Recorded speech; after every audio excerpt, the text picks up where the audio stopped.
আমরা সবাই শান্তি, শৃঙ্খলা, ন্যায় প্রতিষ্ঠার কথা বলি, কিন্তু দুঃখজনক হলেও সত্য, ওই পথে আমরা কেউই হাঁটি না। তবে মনে রাখবেন, মানবরচিত তন্ত্রমন্ত্রে কখনোই শান্তি, শৃঙ্খলা, ন্যায় প্রতিষ্ঠা হবে না।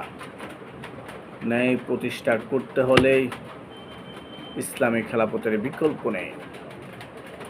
কারণ যে রব্বে কারিম আমাদেরকে সৃষ্টি করেছে, সমস্ত মাখলুককে যে আল্লাহ সৃষ্টি করেছেন, সে রব্বে কারিম আমাদেরকে একটা বিধানও দিয়ে দিয়েছেন। আল্লাহ জানেন কিভাবে আমরা শান্তি, ন্যায় প্রতিষ্ঠা করতে পারবো, কিভাবে আমাদের জীবনে শান্তি নেমে আসবে, কিভাবে আমরা সুশৃঙ্খলভাবে চলতে পারবো, কিভাবে আমরা মানব জীবনে বিশৃঙ্খলা মুক্ত জীবন পরিচালনা করতে পারবো। আল্লাহ রব্বুল আলামিনের চাইতে, স্রষ্টার চাইতে কোনো মাখলুক বেশি জানে না।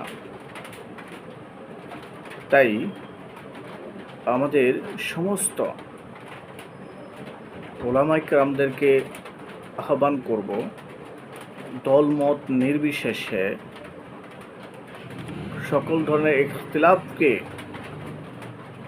বাদ দিয়ে ঐক্য গঠন করতে হবে।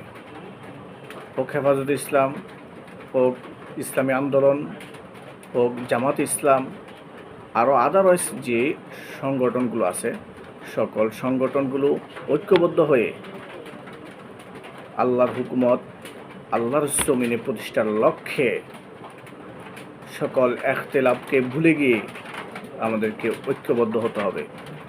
এটাই ইসলাম প্রতিষ্ঠার সোনালি দিন।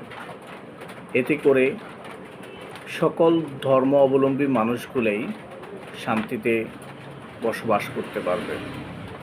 এই উর্বর জমিনটাকে, এই উর্বর বাংলার স্বাধীন জমিনকে আমরা কালেমার পতাকা গাড়ি দিতে পারব। এই সুযোগে যদি ওলামায়ে কেরাম ঐক্যবদ্ধ হয়ে ইসলামী খেলাফত প্রতিষ্ঠা না করতে পারে, আমার মনে হয় না যে কশিনকালেও এই সোনার বাংলার মাতৃ এই ভূমিতে, পবিত্র এই ভূমিতে ইসলাম প্রতিষ্ঠা করতে পারবে। মুখে মুখেই ইসলাম প্রতিষ্ঠার কথা বললে হবে না, আলাদাভাবে থাকে আপনারা কখনো সফল কাম হতে পারবেন না। সফল হতে গেলেই ঐক্যবদ্ধের বিকল্প কিছু নেই।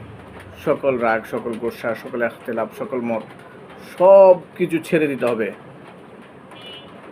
দেশের জন্য, জাতির জন্য, ইসলাম রক্ষার জন্য। ইনশাআল্লাহ ঐক্যবদ্ধ আমরা হলে ইসলামী খেলাফত সোনার বাংলাদেশ কায়েম হবে। ইনশাআল্লাহ, ইনশাআল্লাহ। আমার তৌফিক ইল্লা বিল্লাহ।